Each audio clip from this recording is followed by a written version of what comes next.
stream, actually. Vlad, tell me whenever we're ready. Ready. Great. Well, thanks everybody for joining us. We're really excited to host this candidate forum this evening for candidates who are running for office in the upcoming primary on May 20th. We're happy to be joined by the Pitt Law Dems. And so, David, if you want to just introduce yourself and your organization. Yeah. Hi, everyone. My name is David Oth. I'm running for Pittsburgh City Council District 2. Just kidding. I am the president. I'm the president of the Pitt Law Democrats here. Thank you all so much for coming. The housing crisis is something that's pretty personal to everyone in different ways.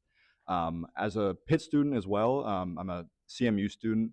And so I know, like, from dozens and dozens of different classmates how the housing crisis has hit people. I have classmates that can live right in the city, and I have classmates that can't afford it and have to live way out in the suburbs or out in, Robinson Township, places that are a little bit harder to get to in the city. I've had friends that I went to undergrad with that have had to move very far away. And just seeing how the housing crisis has affected people personally as a student is very personal. And yeah, I want to thank everyone for being here, and we appreciate it, and we can bring up our first candidate. Yeah. Well, actually, before we do that, we're going to have Councilman Charland from District 3. So Councilman Charland is he is the city council representative for Oakland, for Pitt, for parts of CMU. I guess not all of CMU, maybe, but yeah. So I think we just wanted to have Councilman Charland just talk a little bit about what city council has been doing on housing and give his thoughts before we start off with the candidates. Well, thank you for having me be here. I will say that it's kind of an honor to be part of the pro-housing group. David and I talked years ago about forming something like this. There's so many groups that want to find a way why not to build housing, and I basically said that there needs to be a group that says, why do we need to build housing, and a group that argues for why not Pittsburgh. So I have worked with David for a while. I've worked with a lot of you for a while, and I really want to thank you for all of your support for me in my first term in office. But I am unapologetic that I want to see more housing built in Pittsburgh. I think that is the crucial thing that we all have to be, brings us all here tonight. It's not the wealthy developer donations or anything like that. It is, I want to see more housing built in Pittsburgh because to me it's more important, and I care more about my neighbors that are sleeping on the street than I do about hoping to see a developer make less money. I care more about making sure that we have tax revenue in the city that can pay for things like needle exchange and outreach workers. That's more important to me than focusing on a shadow study. I care more about vibrant neighborhoods that are full of characters than I do about making sure that we take the time to stop development for a historic designation that recognizes an empty building. So I'm honored to be part of you, and I really thank all of you for your support of me in City Council. It's really helpful to know that folks like you have been pushing me forward, especially as we've been working through some of our more challenging zoning bills that we've been working over the last year.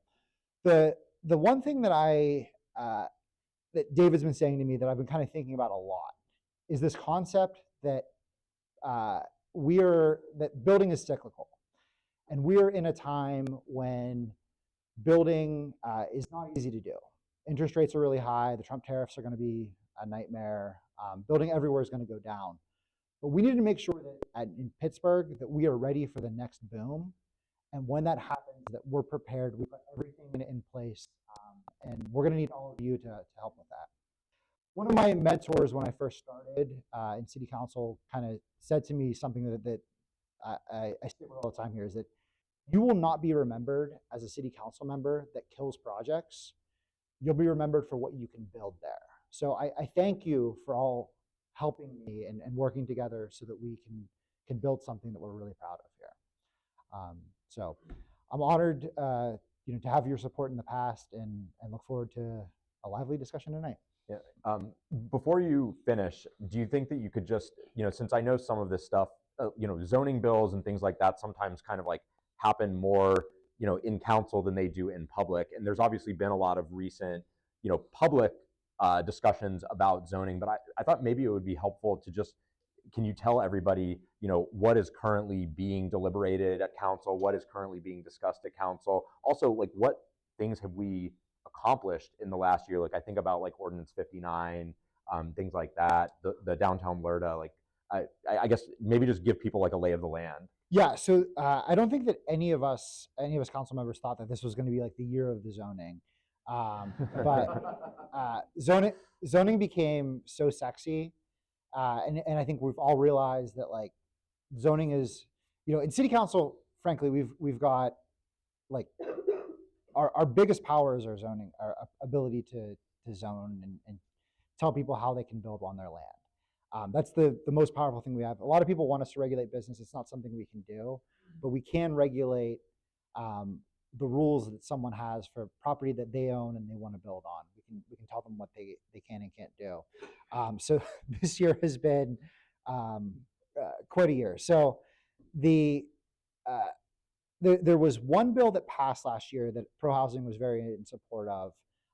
That was simply put the can two houses touch, and that was the question that was up for discussion. So we voted to move that through. It started from a situation in Fineview where a proposed building was going to have two buildings touch each other, and we said that that's probably going to be okay. I represent the South Side and Oakland. We've got a lot of buildings that touch, and somehow it works out. But we also, one of the other major things that was passed last year was the downtown LERTA. So LERTA is an abatement, local economic revitalization tax abatement. Yeah, okay, I think that's right. We use the abbreviation so much that I can't remember what it stands for. But essentially what this says is that if you put investment into a building downtown under certain criteria, that we will abate your taxes.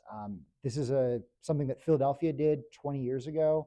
Really was the reason why Center City, Philadelphia is the neighborhood that you all know about. We did a version of that here in Pittsburgh, and it's enacted now. We probably need to adjust it because it's not being taken up enough yet. Might be a little bit too restrictive, but that's been a huge part of that. We also have in front of us a major package coming from the mayor's office of major pieces of zoning reform. So first of all, there is a Fair Housing Act, which has a whole bunch of complicated things that are all kind of tied together. A lot of it is definition changing, which is something that we should do, but it is woven in a way that makes too many residents fearful of what's happening. So that's something we probably will consider starting on May 21st. We also have five other bills that we're looking at. Next week, we'll have a public hearing for minimum lot size, which will allow folks to build on smaller lots. We have obviously inclusionary zoning, which I think a lot of you are familiar with. There's two competing versions of that bill that are in the ether right now. ADUs, so granny flats, converting, apartments or garages or additional structures into small residential units. What am I missing? Parking reform. Oh, and parking reform. Actually, David's here. David is like the author of our parking reform bills and has worked really hard on that. So that's obviously something we want to see pass here as well. So a lot of zoning stuff coming at us. Please keep paying attention, and please keep advocating. It makes us better.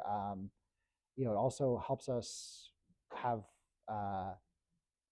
allows us to be a little bit more brave when we know we've got you at our back. So I very much appreciate it. Yeah, and I just want to quickly point out, so we have some other members here. We have Councilman Coghill, who is going to speak to us later. We will have Councilperson Strassburger, and we also have Councilman Warwick. All of the council members were supportive of the legislation that Councilman Charland talked about from last year that were passed, Ordinance 59 in the downtown Lerda. And so, I think it's just worth recognizing that we have a lot of good people leading our city who are fighting for good change. So just wanted to point that out. So I think with that, we'll, unless you have something else you want to say, I think with that, we'll get on to people who are actually running for office now. And I think we'll start with Kim Salinetro, running for what district are you? Sorry, I always forget the districts. District 2. District 2. There we go. Yeah, right. That's right. That's right.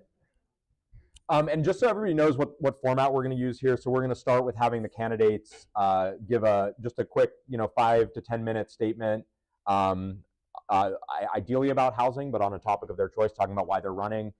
We have some canned questions that we're going to ask the candidate, and then we'll also take questions from the audience. And I think maybe we'll be able to take questions from the stream, possibly. No, we will not be able to take questions. Okay, good to know. I'm glad I asked. If you can just clip that on, maybe. Okay. Let me see. You always start with the newbies. Yeah. Can everybody hear me? Yeah. Yes. Really? Okay, good. My name is Kim Salinetro. I am running for City Council District 2. That is the sort of west end area of the city of Pittsburgh. Very old neighborhoods, some very new developments. So it's very diverse. I am running for City Council because I have a passion for our district. I've lived in District 2 my entire life, and I feel bad for you because I'm looking at you because you're right there. I've lived in District 2 my entire life. I've raised a family here. I was raised here. I love the district. It's a neighborhood that it's suburban-like. I think we suburban-light. We are 5 minutes from downtown Pittsburgh. We are 15 minutes from the airport. So it's a great place to live and raise a family, and we want to keep that that feeling, that flavor of what we have going in our district. Some of the challenges we face are not so much in density. We have the density. We don't have a program that stabilizes our vacant, blighted, tax delinquent properties, which is a huge challenge.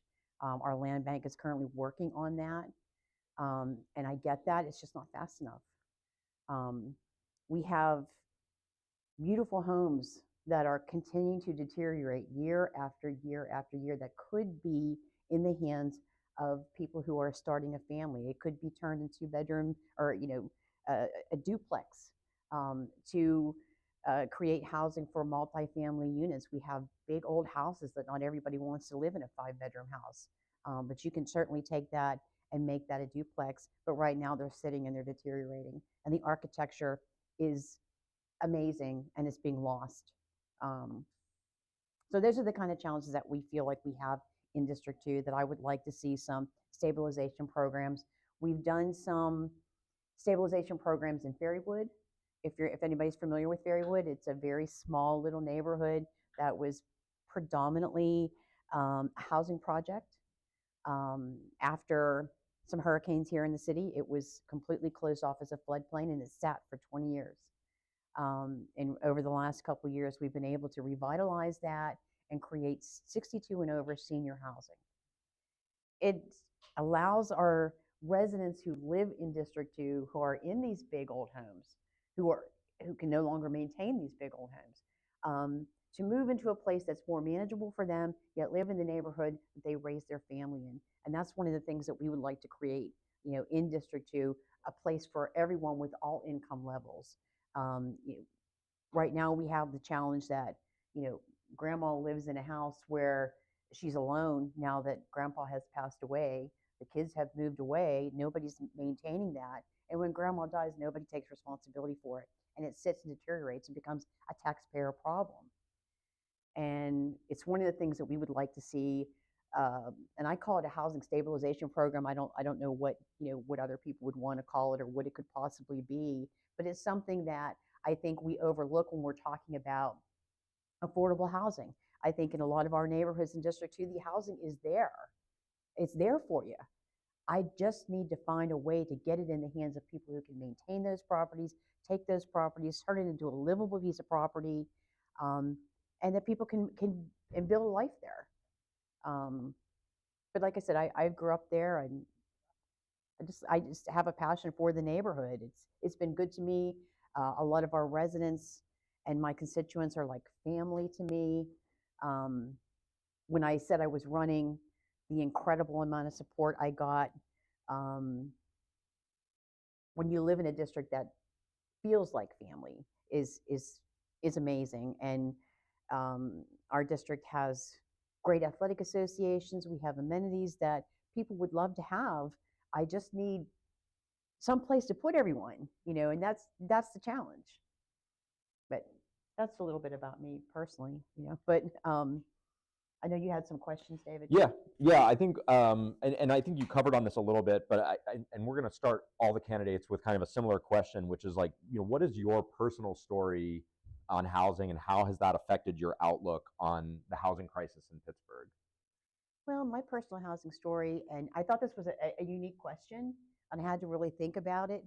I grew up in a 2-bedroom, 1-bath house that to me was huge at the time. Now I know it wasn't, and I have a brother and a sister. There's 3 of us, and my mom and dad. We all lived in this little house, and it seemed like a huge house to me. It was idyllic. I had a swimming pool in my backyard. My father built me a basketball court in the backyard. So I grew up in this, ideally, American dream house. It felt like it to me, and I just never saw any reason to live or to leave. And so when I got married and had children, I chose to stay in the neighborhood.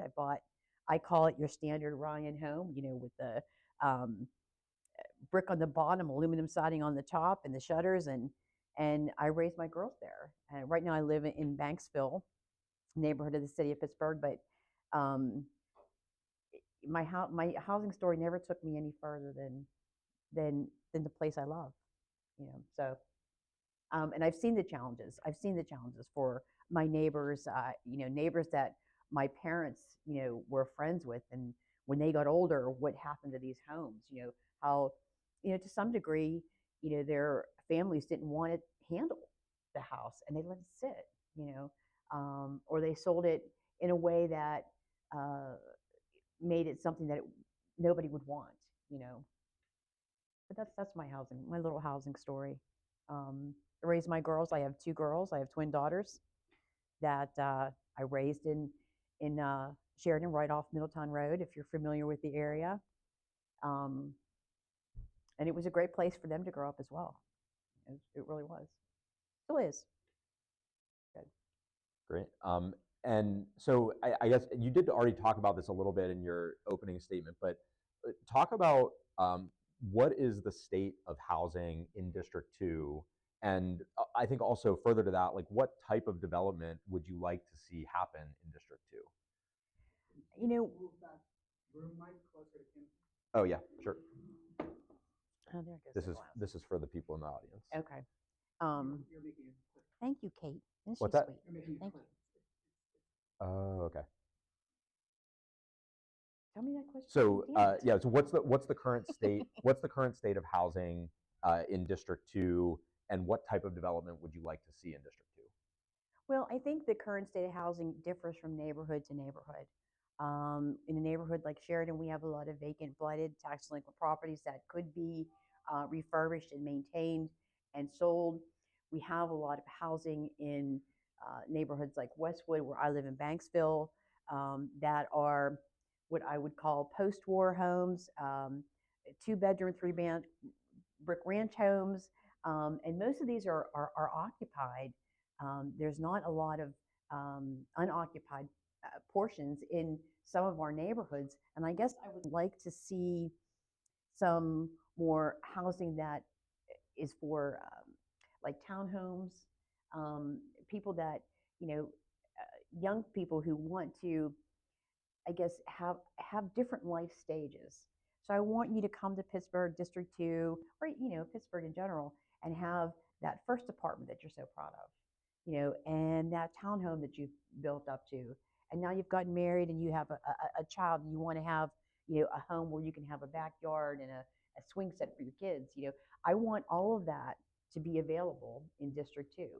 And we see that, but we're sort of missing that beginning and middle piece. We need that young professional home, be it a townhome, be it an apartment, but we need that young professional home, and we want you to age in our district. We want that to be available to you. Yeah, I think that's a really good point. This idea that you need housing that is for the life cycle of people, like Right. it can't just be one type. Right. Yeah. Right. We don't want people to leave. I've certainly a success story in saying that you can stay in the city of Pittsburgh, raise your kids here. There are options for you. Honestly, right now, a lot of what we have is very expensive. I have 2 girls who are, highly educated and could not, and have great jobs, and could not afford a house in Pittsburgh or the surrounding areas. So both my girls moved out of the city and really out of the suburbs too, to a little bit, outliers into like Butler and Beaver County, places like that, where they could afford and have a bigger house than what they could get in the city. And I would like for that to stop. I want, if you grew up here and you've made Pittsburgh your home, and you're a Pitt graduate, you want to live in the city of Pittsburgh, this is where you should be able to age, at every level of your life. You should be able to find housing in Pittsburgh. Yeah, no doubt. I think that's a great perspective. Lost my questions here. Okay, so we're gonna we have a few questions about some initiatives that you've been involved with. Mm-hmm. So can you talk about your involvement with the Cedarwood Homes in Ferrywood? Mm-hmm. And do you think that that is a model that could be scaled up and expanded to provide more affordability across the city? And maybe just for everybody, if you're able to kind of give some background on that, we think that'd be great. I touched a little bit on Ferrywood, and it is a neighborhood that I want to say was decimated during Hurricane Ivan. And most of you are too young to remember when Hurricane Ivan came through Pittsburgh. And I was, young myself, probably in college too, at the time, but it flooded this particular neighborhood. And it was a neighborhood that was built, after World War II for returning soldiers. There were, 2-bedroom, 1-bath townhomes that could be built, people could live in, and then, build up and move out, and this was what, military families would live. And then it became, I would say, a moderate to low income housing, and people lived in this area. They had schools there, they had a swimming pool there. It was a great little neighborhood, but it's been vacant for 20 years. And finally, we were able to get the Army Corps of Engineers, and we worked hard at this, to lift the floodplain designation. It's not an easy thing to do, and it took years. So what we decided to build down there was senior housing, over 62. Some affordable. I think we had, maybe 40% of 80% AMI, 60%, below 40% AMI, something along those lines. I'm sure I'm getting the statistics wrong. But those properties allowed people in the neighborhood to say, the grandma I'm talking about. So grandma moves out of her 5-bedroom house, and she's moved into this 62. These are patio homes, not in apartments. These are patio homes. Everybody has a front porch, all facing a courtyard. They are 1 bed, 1 bath, and there's a few 2-bedroom, 2-bath, but very few. But predominantly, these are single women. Most of them are women that moved in here, and they were able to sell their homes and to a new family, and then stay here. and in a neighborhood that they're familiar with, in an area that they've loved and grown and raised their kids in. And I'm very proud that we were able to do that. Right now, we are building phase 2 of that as well. It hasn't come to fruition yet. I think we're still, going through the URA to cobble together some of the properties that need to go into that to build phase 2. We have over 400 people on a waiting list to get into these properties. So to me, that's 400 people that are now in homes, that the homes they left are available for sale. And it's part of that rotation that we want to continue to see. So I would like to see more of that built as well. Yeah. Okay, so let's talk about the slate of zoning reforms that is currently being deliberated in council, including the package from, well, I guess that's now been split up a bit, but the package of reforms include minimum lot size reform, reduction of parking minimums, permitting ADUs citywide, and mandatory inclusionary zoning citywide. We'd like to know which of these reforms you support, which of them you oppose, and why. I don't have a problem with the parking. I think that's a market-driven necessity. People who, especially across the city where you have a more bikeable, walkable district, ours is not so much. Our mobility plan is not easy because we don't have that one contiguous street like Penn Avenue or Butler Street or Forbes Avenue, you know what I'm saying, that goes through our district. We're very, choppy in that way. And I think it's necessary for you to have a car or bus, to go in our neighborhood. So, I mean, I don't have a problem with the parking. The lot size, I don't have a problem with either. I think, we've seen beautiful townhomes built on a 25-foot lot in Mount Washington, very high-end homes. My concern for overall zoning in the ADUs is the reaction that we got from our district. When city planning and zoning came to District 2 and talked about creating density around the transit-oriented development areas, like the Sheridan Busway, which is one part of their plan. Well, I think they've actually withdrew that at this point. Yeah, so, I know they have. Yeah. But they also talked about the ADUs. And one of the problems we have in Sheridan right now is absentee landlords. And our residents felt very strongly that they did not want to see landlords who are already bad and not doing what they're supposed to be doing, adding to their income by creating an accessory dwelling. And they were very strong about that. Now, I'm not sure that, I think further discussion is needed with the community. And so I'm not necessarily against it, but I think it needs, further discussion of what kind of regulations we can put in place that makes people in my district feel more comfortable with having it. I'm always going to side with the residents of District 2. That's my job. So hopefully that'll be my job. So stepping out in faith there. But that was a challenge to overcome and try to talk to people. It was a challenge. They got a lot of feedback. Zoning and city planning got a lot of feedback in a negative way. People were not happy at the thought of that.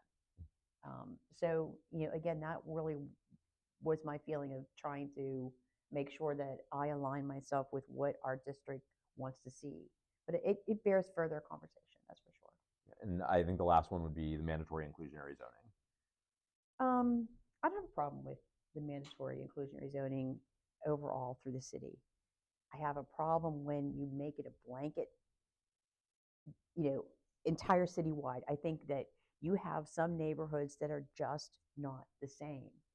Inclusionary zoning in, say, neighborhoods that are already struggling with tax delinquent blighted properties, and you're building more housing in a place where we don't have a grocery store. I don't have a post office for you. I don't have a laundromat for you. What are you coming for? We need to have an overall conversation of how we're going to build that, and create that for people to come to. I think just for my district, that making anything blanket statement straight across the board might not work well for District 2. So I would like some consideration in saying what maybe exceptions to the rule. Maybe, maybe you adopt it, in certain ways that don't include neighborhoods that already have, something that is dragging that neighborhood down, So I think there's a lot of room for conversation in all of that. But I think and I think that's why pro-housing is so important, is that we don't do a good job of explaining to residents what's getting ready to come to your neighborhood. You all study this, so you get it, okay? The average person does not. So you need to find a way to come into communities and speak to the level of an average resident who says, I've got 2 absentee landlords that live next door to me, both with garages. I do not want them to create an accessory dwelling because they're both absentee already. How explain to me how that works for me.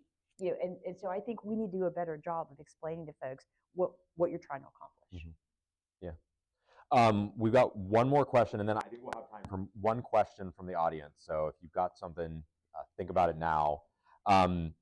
So the city has added over 50,000 new jobs since 2010, but has built roughly 14,000 homes during that period. Right. Additionally, Pittsburgh is currently building around the same amount of homes as Harrisburg, which has about 5 times less population, and less housing than peer cities like Cleveland.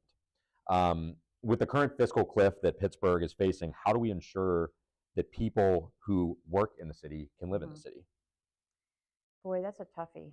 It really is a challenge because Pittsburgh is we call it a livable city, and it is, but at the same time, we are constantly changing, and we have new technology, and a lot of the technology that is, nationwide was birthed here, robotics, so I think it's a challenge for any city to keep up with the housing that's going to bring in the kind of people and the caliber that you're talking about. So a lot of the homes, and I'm just going to use robotics as a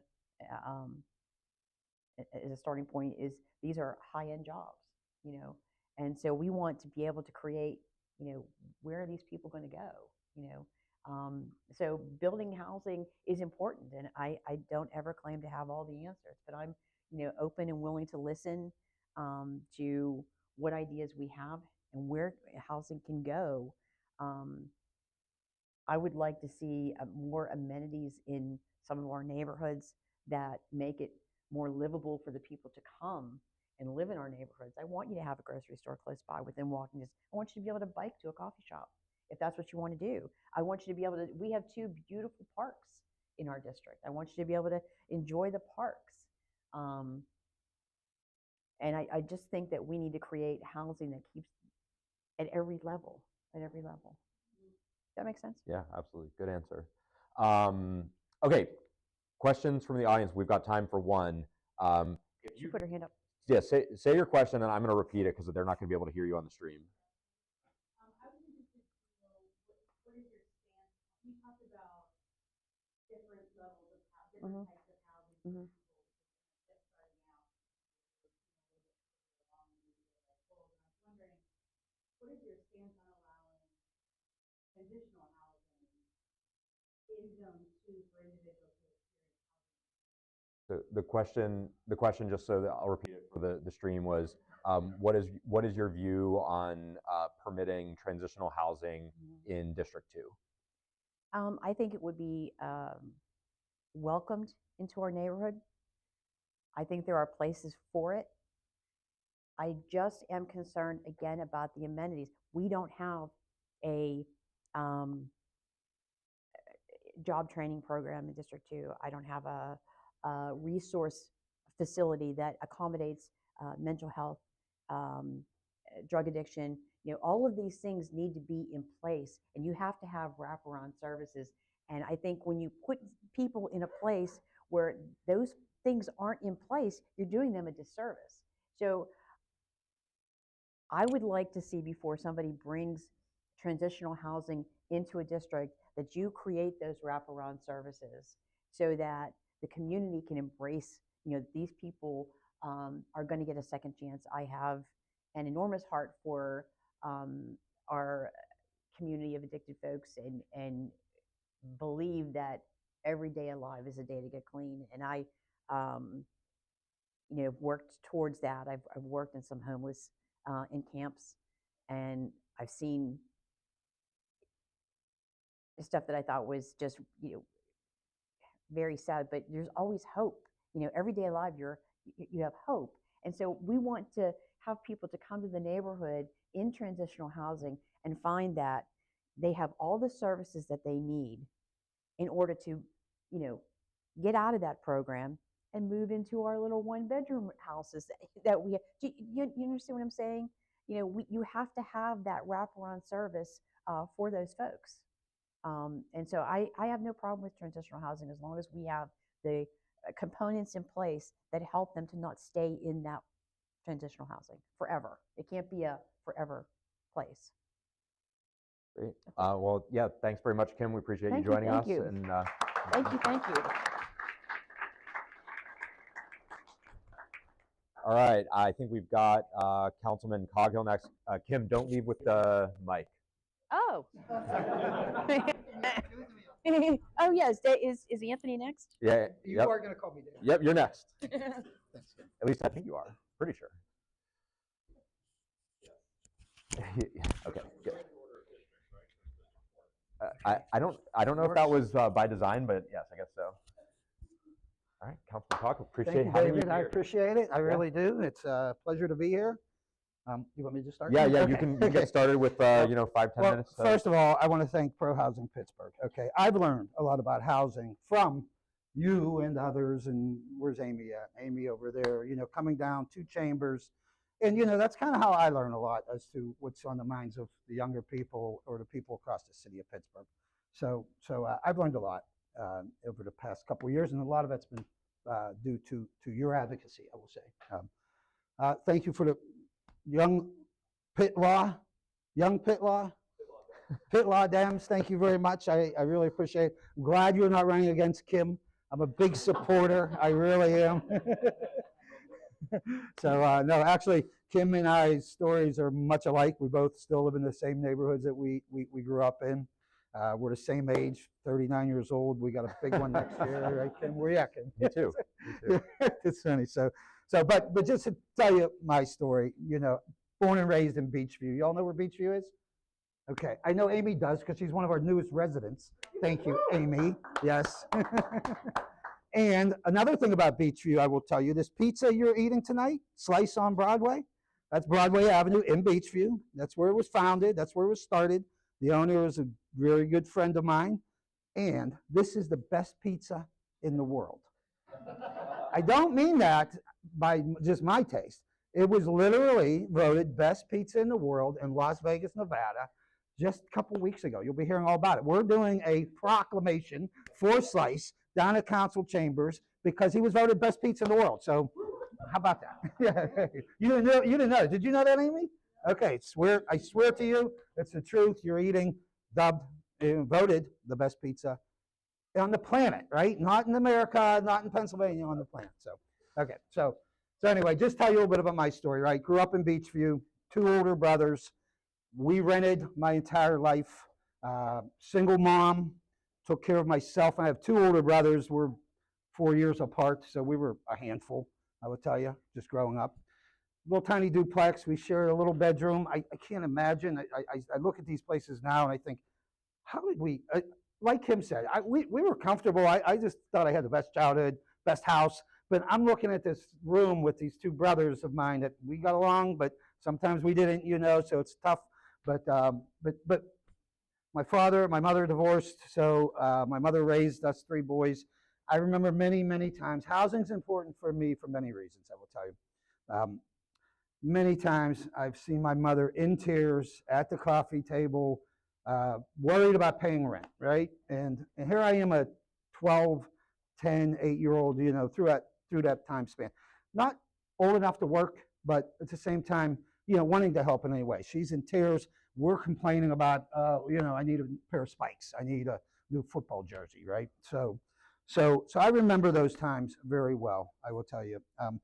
When I graduated high school, I had a couple scholarships for football if I so choose. But you know what? It wasn't in the cards for me, I felt, because I didn't have, first of all, you need transportation. We didn't have a car, you know, just to get to college, wherever I would have chosen. Not only that, you need books. It's still expenses, right? There's still a lot of expenses, whether you're on scholarship or not. There's just a lot of expenses. Both of my brothers went to college. I decided to skip college. I went to work for a local roofing contractor. Okay, very hard work. Okay, stick to law. I will tell you, it's you know, roofing. There's a lot of money in it. There's a lot of, you know, promise in it. I love the trades, but I learned the trade. I, you know, started when I was 17 years old. Learned the trade. I worked for a company, became a foreman, was running the company. At the age of 28, I stepped out and I started my own company, Coghill Roofing Company. I'm now a general contractor. I don't build buildings. I don't build houses. I strip them down and I refurbish them sometimes, but I don't really build. I specialize in roofing. Okay.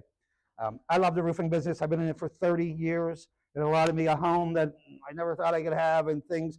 My friends were coming back from college with, at the time, $100,000 in debt.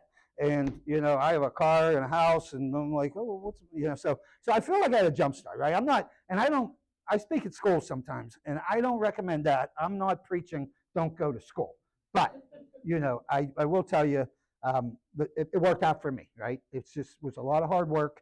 It's 30 years I'm in business. I'm still in the roofing business. I still have employees that go to work every day and replace roofs and do other things. I love what I do. I really do. It allotted me to do a lot of things. And one of the things it allowed me to do was run for office, run for city council. Like Kim was saying, she's, you know, loves her neighborhood. She wants to do well for her constituents and her neighbors. And I just had a calling or a yearning to jump into it. And it took me a couple tries. I lost a couple times before I was successful in it. Like most things, you know, failure is probably the best recipe for success in the end. You know, you got to learn how to fail.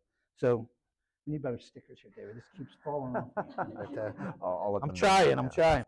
Matches and everything. So yeah, you know, here I am. I've been, this is my third term. Luckily, I'm not opposed for the primary. I do have a Republican opponent for November, but first time that I've always been opposed by 2 or 3 people, it seems like. So for whatever reason, the stars aligned for me. I'm unopposed. I'm at least going to win the primary if I can get my 1 vote. Okay, so with that being said, David, that's kind of my life story in a nutshell, and I'll take whatever questions you might have. Yeah, I think what we'd like to, actually, one of the questions we have, like, I want to kind of dig into your work in the roofing business, and specifically, I think something that would be interesting to understand is, how does the way the city handles permitting and entitlements affect the building trades and affect the ability to create new housing? It's a great question. I will tell you, I intentionally do not. I try to shy away from doing work in the city. I like to work as close to my shop as I can, and I'm in Beachview, but I do 90% of my work I do in Mount Lebanon, Bethel Park, Baldwin, Scott Township, because of the nightmare process of permitting, I will tell you. I find it to be a nightmare in the city of Pittsburgh. You know, we used to have a desk where you could go down and, you know, now you have to be proficient online, which my colleagues will tell you, I'm not the most proficient online, but I do have people that do it for me today. And now it has become a lot easier, I will say, but yeah, it's just, you know, it just seems to be a headache to get a permit, whether you're trying to build a deck, whether you're trying to build a house, whether you're trying to replace a roof. It's just like a bunch of red tape in the city of Pittsburgh, and I'm not one for red tape. You know, I just think, so I just go to the other suburbs, like many of our developers will do. I will tell you, once they say, well, boy, you're making it so hard for us to build here in the city of Pittsburgh, we'll just go to Dormont. We'll just go to Mount Lebanon. There's plenty of places they can go. They don't need to be in the city of Pittsburgh. So. Yeah. I think it would be interesting to also hear a little bit about yours and Councilwoman Gross's effort to make it simpler to build tiny homes and house the unhoused population. I know it's something that you worked with her on, and I think it'd be interesting to hear your thoughts on that. If you weren't going to bring it up, I was. Okay. Say, David. So, no, I will tell you, this really started from the homeless situation, right? We saw it spike, we saw it grow, and it's still here, actually. We've been doing better as a city and better as a county, more so. But it's still here. It's still in front of us. We still have the encampments. At the time, Council President Cale Smith appointed me as the chairman of a homeless committee, which I had great help in the way of Councilwoman Erika Strassburger, Councilman Bobby Wilson, and Councilwoman Gross. It was the four of us, I believe, right? Yeah. So we spent 8 months just going back and forth. And I don't mean to get off on the housing and on the homeless, but this is how I ended up building It's the tiny great. It's home. important. Okay, good. Yeah, it's Okay, important. good. So we went back and forth, as to, we came up with 3 or 4 different concepts as to what the city can do to try to help alleviate the homeless situation. Because even though the county has got the funding to take care of this problem, more so than the city of Pittsburgh does, but it's a city problem because it's on our corners. It's in our backyard. So most of the homeless individuals in the county are in the city of Pittsburgh. So we came up with 3 or 4 different concepts I was really proud of. Erika and Bobby, everybody added to it. I won't go over the 3 different concepts with you, but I will tell you, after we had a big press conference, we put those 3 concepts out there. The county didn't bite on it. The city didn't bite on it. They're all very expensive, of course. There's no getting around it. It's a big expense, and to find land and to find a space where somebody's going to let you build for unhoused people, it's difficult. So that kind of played its course, and it's still there. We still have those plans. I hope someday we can act on them, whether it be the county or the city. But Councilwoman Gross and I, you just got really passionate about it, and we continued our work, and we started looking into, you'll see, if you ever, really dove into it, you'll see many cities around the country are building these little tiny homes, putting them on plots or lots. A lot of things to this. The main thing is you got to have round-the-clock services for people who use those homes, right? A lot of them are drug addicted. A lot of them are mental illness. We got to have around-the-clock services. So you can't build the houses without the services. So Deb and I were going back and forth through the whole thing, and she's a doer like me. She doesn't want to hear, we can't do it, we just want to get it done. So everybody said, well, what's a little house going to look like? How much would it cost? So finally we just had a laugh one day, and I said, you know what, I'm just going to build one, okay? I said, I'm going to build one, I'm going to do it, I'm going to count every penny I put into it, and we're going to display it. So anybody here see our tiny house? Did anybody see the tiny house? Yeah, right, okay, good. So we built one. It was 8 foot by 12 foot, wooden, siding, everything from a mailbox, which we thought was important, that they have a place that they can call home. Most important thing, you have a lock on a door. It's safe, it's warm. It was all that. Now it was just a display model, obviously. I built it inside a property that I own, so it was like indoors.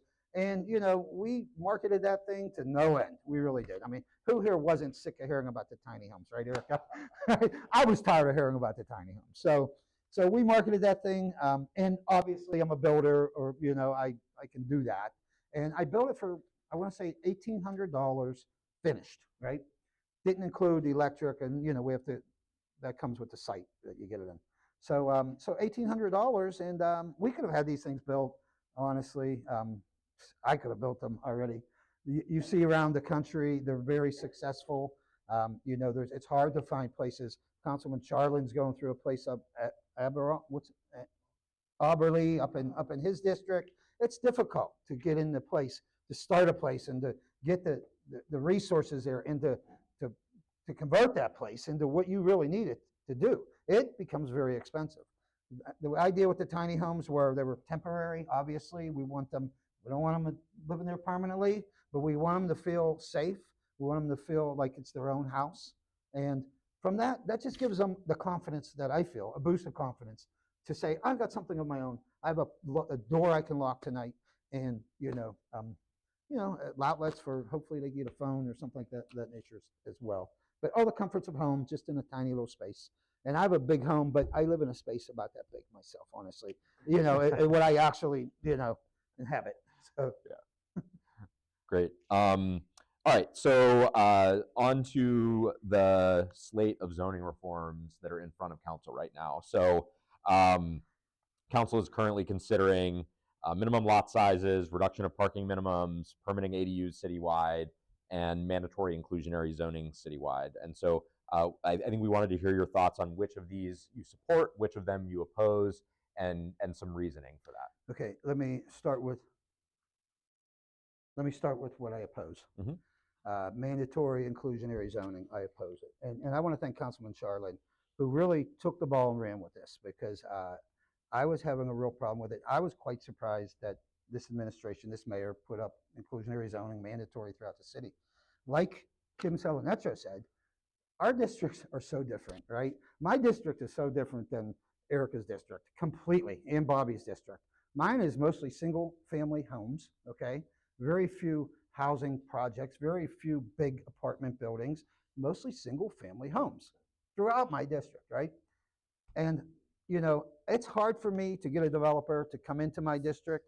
When I think about a developer coming in my district, I think about senior housing. That to me is what my district needs. And that will free up a lot of the affordable housing, because it's people like, well, I don't want to say me yet, but another 10 years, right? I'm going to be moving out of my house, and that makes a house available. So senior housing is extremely, extremely popular. I have a project up in Carrick on Brownsville Road.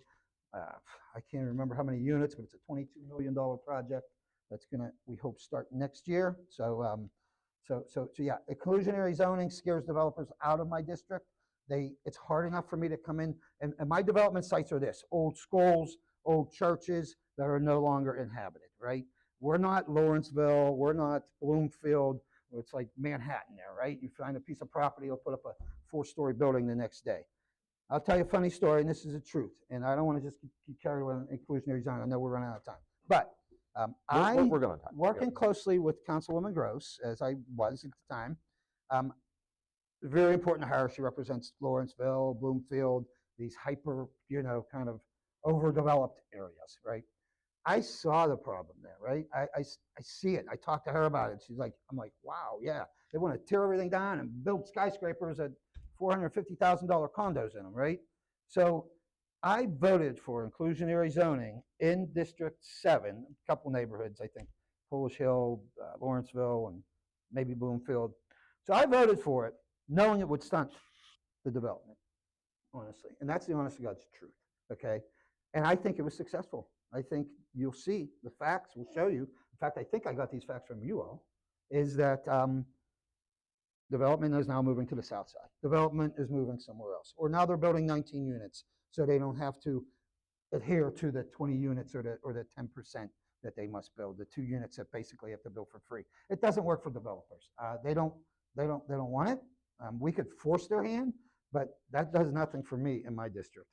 I'm okay with it where it's at. In other parts of the city, I think there are. I think Councilwoman Strassburger might even have a small part of inclusionary zoning in Oakland. Is that right? Mm-hmm. So there's very few parts. I agree with it in those parts because they're just being overdeveloped. It's insane. You go down the block and then you come back up and then there's something else being built. It's that crazy. I felt Lawrenceville in particular. So I voted for that, knowing and hoping that it would stunt development, and it did, I think. To build a house, but I can't put a microphone on myself. So I'm adamantly against inclusionary zoning citywide, at least for my district. Whatever I have to do, I don't want that forced in my district. It's just, I can't even attract a developer now for certain sites. The few sites that I have where something could be developed, this will make it dead end for me trying to attract development. So I think you have to do it district by district. I think it actually works fine the way it is. We voted for it here. We voted for it here. You know, certain areas need it. Certain areas don't. My area doesn't. I don't think Kim's area needs it. You know, so Kim and I, we live kind of in the same part of town. We have kind of the same.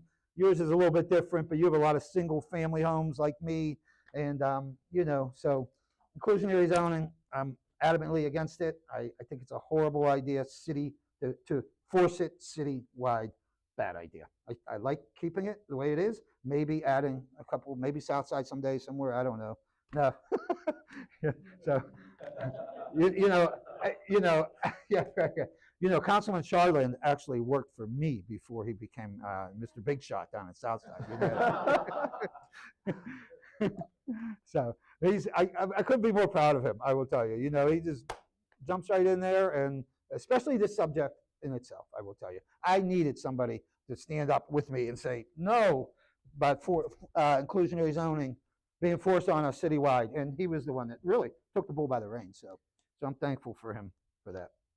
And so how about the other reforms? So minimum lot size, parking, and ADUs. Well, we talk about affordable housing. The city of Pittsburgh has sunk in over $100 million at this point into affordable housing. 62 million of that in a loan. Okay, we took out a $62 million loan. We're paying $32 million in interest. Of that 62 million, we're going to build 60 houses for $62 million. That's what it comes down to. Because it costs $500,000 to build one affordable house. Okay, we don't build them. We give them to nonprofits and builders out there, and City of Bridges, and there's a bunch of them, right? And they do wonderful work. They do great work, but they have administrative, they have chairman, they have a lot of bills to pay. By the time it gets said and done, they spend about $500,000 on one affordable house.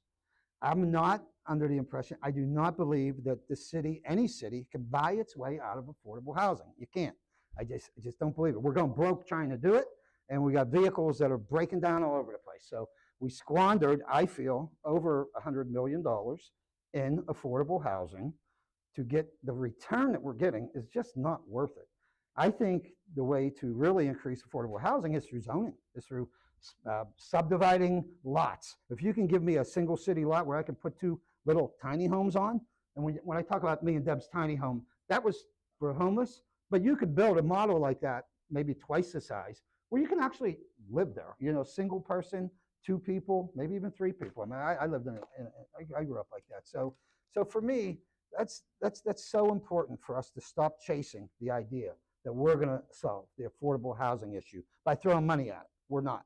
I just don't believe it. I don't believe in it. I never voted for it. I just can't stand that we're throwing hundreds of millions of dollars into affordable housing and getting very little in return, I feel. All right, so we've got time for probably. Can I say one other thing? Yeah, sure. I am for affordable housing. I want you to know, right? Okay, I am. I know, I see the crisis. My daughter purchased a house 4 or 5 years ago, and she was looking in Brookline. Brookline, I feel, is one of the best neighborhoods in the city of Pittsburgh if you haven't been there. But houses were going on the market in the morning, and there would be 3 cash offers by noon that day over the asking price. So she couldn't even buy a house in Brookline. She had to move to Dormont. It used to be Dormont was the expensive place. Now the city's the expensive place. And I know you're in Mount Lebanon, right? So you're familiar. I was born in Mount Lebanon. I live in the city. Right. Yeah. Oh, okay, you do now, right. So the last 20 years. So I'm all for affordable housing. I just believe it's going to be through zoning, through cutting the red tape, through making properties available, maybe fixing our own properties up. We have about 400 or 500 properties that are out there that we could fix up. And as that goes, they're falling to pieces too, and we're not getting to them in time, as Kim mentioned. So, I think there's so many other things, useful things we can do that are a lot less expensive than throwing truckloads of money at. And that's just my opinion on it. All right, we got time for one question. We'll go in the back right there. Hi, thanks for coming today. I had a question. I read an article a few weeks ago about how the city of Cleveland, or maybe Coghill County, whatever it is over there, they have a land bank that's been very successful, like hundreds, maybe thousands of properties that turned into good affordable housing. What do you think has been the barrier for that? Because I know Allegheny County has tried something like that. What's been the biggest barrier for that being as successful as maybe other places? What is your name? Spencer. Spencer. Thanks. So the question, just so for people online, was how can Pittsburgh's land bank be as successful as, for example, Cleveland's land bank? Yeah. So Spencer, thanks for the question. We have a land bank now, right? The city of Pittsburgh has its own land bank. I don't know if you know that. Do you know that? Okay. Well, it's good reason because it's been dormant for about 10 years. But just recently, in the past year and a half, 2 years maybe, we've funded it. And now we've got a great person in the way of Sally Stadelman, who's I want to call her executive director. I'm not sure what her title is, but she's kind of leading the charge there. She's been doing really great things. This council, even though we have different opinions, all of us, I will tell you, you'll find 9 different opinions probably on this subject alone today, but we all get along. I'm proud of this council. We're very smart. We all care so much about our neighborhoods, and that's really the bottom line. But I'm excited about our land bank now. I never thought I would say that, Spencer, but when I came here, it was there, but it was just there. We didn't move one property until last year. We moved our first property. Now I think Sally's around 70 or 80 properties, and we actually have a real estate division in the city of Pittsburgh that we have all these, again, 300 or 400 abandoned houses that fall into our lap, whether it be from, back taxes or whatever, however they fall into our lap. Now, and we don't do a good job at managing them, and we don't do a good job at repurposing them and selling them or knocking them down, whatever we got to do. So now the land bank, I feel, is finally getting its footing, and I think they're off to a really great start. And I really think you're going to be hearing a lot about our land bank in the next 4 or 5 years.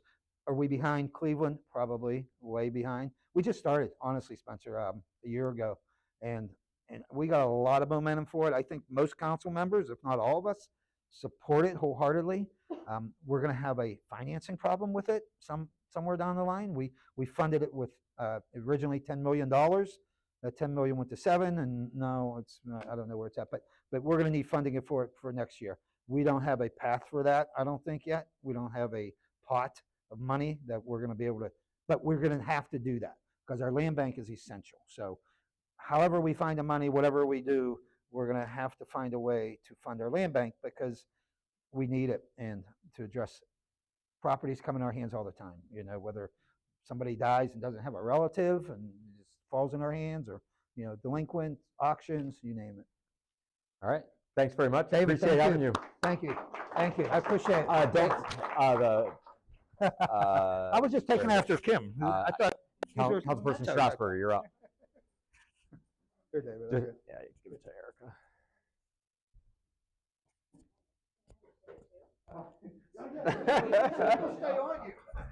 Here we go. We are predictably a few minutes behind schedule, but not too bad. Right. Well, yeah, Councilperson Strassburger, thanks for joining us. We can start with you giving a quick statement, and then get into some questions. Great. Thanks for having me. It's really great to be here. And so I'll start by saying that I'll start with a little bit of a story, kind of like Councilman Coghill. I grew up in Northern California, a suburb of Oakland and San Francisco in the Bay Area. And I grew up in a single family home in the suburbs. The big trip was like to go into the city and, whether it was just to see like the Christmas tree or whatever, go visit the city.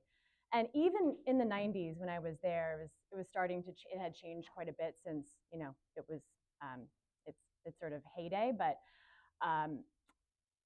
there still was diversity. There was ethnic diversity, there was demographic diversity, there was kind of income diversity, and it was a really, really cool city. And I lament the fact that, the city that I grew up next to, kind of my home city, changed so quickly between then and now to this stark kind of display of contrasts, right? To the haves and the have-nots, right? You either have to be part of Silicon Valley to be able to afford to live there, or you are camping under an overpass in an encampment because you can't afford housing anywhere near the city. Close, the number of people who, by the time I was in college and kind of coming to visiting and coming back, who worked in the city or worked in Oakland and were commuting from 2 hours away because they could only afford, that was the best home that they could afford, was telling and egregious. And so I always have that in the back of my head. Kind of the inverse of that was my first time visiting Pittsburgh. I'm in Pittsburgh, thanks to my husband, who is from here. He's like 3rd or 4th generation Pittsburgh. And he convinced me, when we met in New Hampshire, he convinced me to visit Pittsburgh and to consider living here. I was like, okay, like Pittsburgh, okay, we'll try it. I'll like visit it. And I visited his parents' house, and he grew up in Squirrel Hill, really close to the Squirrel Hill Library, and if anyone knows where that is. And single family home, you know, you walk around, you see single family homes, you see streets that have mixed use, but also just kind of like a mix of rentals and single family homes. And I could not believe that he grew up in a place where he could walk down the street and have a movie theater, a grocery store, like all sorts of amenities on a bus line. I was like, where is this? This magical place in Pittsburgh that you grew up? And you know, Squirrel Hill is a special neighborhood, but it's far from the only neighborhood that has that kind of feel, where there's a commercial district right next to a bunch of great housing. The other story I remember is weird story where I know his next door neighbor. I met his next door neighbor in a program I was in right after college. So there was this weird connection with his parents' next door neighbor, who said, yeah, and she moved back here to come to Pitt Dental School, and she can live in the same neighborhood where I live. Like, where else does that happen, right? Where she was a grad student and she could afford to live like from Squirrel Hill, like in Shadyside, and you know, very close to each other. So anyway, those are sort of what informs some of my decision making on this issue. Just say very quickly, I've served on council for 7 years. Before that, I was chief of staff to then Councilman Dan Gilman, and before that, I did about a decade of advocacy on environmental work, both at the state and the federal level, on climate, on energy, and on preservation issues. Cool. I think your district is somewhat unique. It's probably, I guess I'm not sure about this, but probably the densest district, or one of them in the city. But so, can you talk a little bit about like what is the state of housing in your district, and also what kind of development do you think is needed in your district? Yeah. So just for reference, I represent all of Shadyside. I represent Squirrel Hill North, kind of like north of Forbes. I split Squirrel Hill with Councilmember Warwick, who has kind of south of Forbes and neighborhood south. And then I have Oakland, sort of north of Forbes-ish, like Shenley Plaza, and Carnegie Mellon, all the way to Carlow University. So that's the district I represent. So it is really dense. It's one full neighborhood and 2 half neighborhoods, which then is the same population as every other district, roughly 32,000 people. It's very dense. It's only 3 neighborhoods. And I would say it's a mix of, there's a lot of rentals, both in sort of converted single family homes, high rises. As you get closer to certain parts of Shadyside, you get into Oakland, you get a high proportion of rentals. There are pockets, certainly, of single family homes. And I would say that, you know, it all depends on who you talk to, but my personal opinion is that the best situation for Shadyside would be continuing to invest in missing middle, right? So like where you're like boiling the frog, right? People aren't quite ready for that 10-story high rise next to you, but there's opportunity for a little bit of density, like a 4-unit building rather than a single family home, or missing middle. I think there's ripe opportunity there for that kind of housing. I also think that the more that we can be prioritizing rezoning right around transit centers and along main streets, right? Fifth Avenue, Center Avenue, Baum, where we want density, where we want it to be kind of a more of a city feel, walkable, vibrant area, and where it's, there's a buffer between that and maybe the single family or lower density area. That I think is where we can build density. So I'd love to see a little bit more of that happening. Ideally, after this 2-year comprehensive planning process we're going through, we can get to the zoning portions and actually figure out where that belongs. What does it mean to be a transit corridor? What does it mean to be a transit center? And then let's talk about affordable housing, because like I mentioned in the beginning, right, I acknowledge that the district I represent is one of the best resource districts in the city. There's a great public transit. There's walkability. There's bikeability, there are restaurants or coffee shops or grocery stores, everything you might want.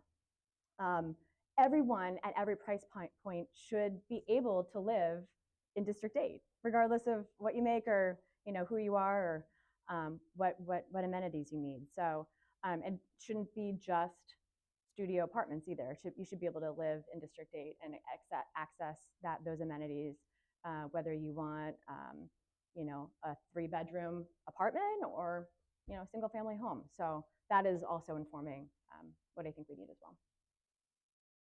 well.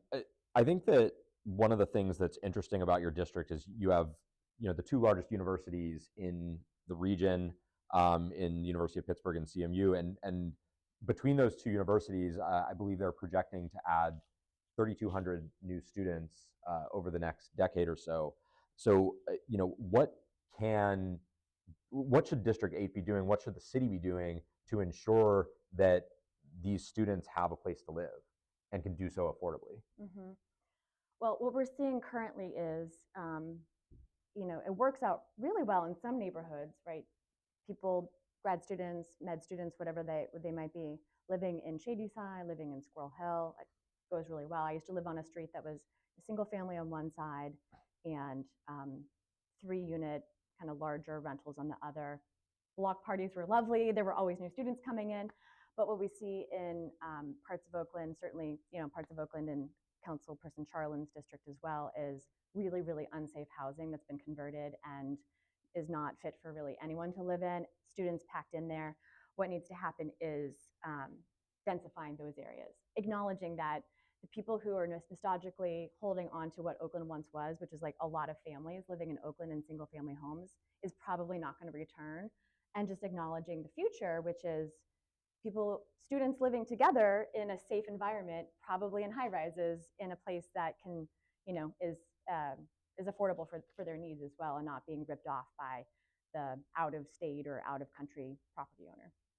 So I think that we can play a role by, I mean, any number of things, through zoning, through making it easier to you know, get permits and work through the process, having an even clearer process or an even more robust conversation with the community beforehand. So we're not litigating every single project just because people don't want to see density. I mean, we have an Oakland plan now. That's a really great start. And so just operationalizing the plan and making it come to fruition is a part of it.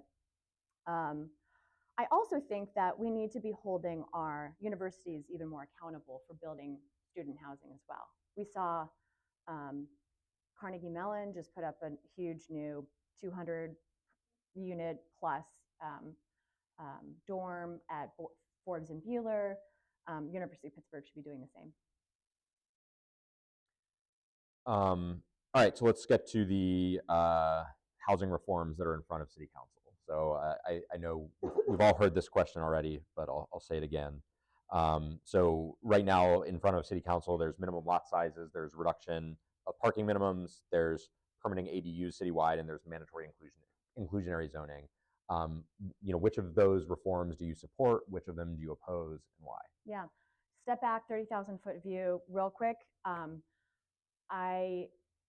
If I could go back in time, I would say let's have started this 2 years ago so that we weren't up against a clock. We could have a really robust conversation and take the time that we need to really, you know, have the time with the community and make sure that we're doing everything in a way that felt good and copacetic. But or go through a comprehensive planning process, right? That we started in the pandemic, and then the pandemic hit, and it wasn't as robust as the one we're going through now. So like wait until there's a comprehensive plan, and then have the comprehensive plan inform the zoning and inform the policies that we actually need using the data we collect, both anecdotal and hard data.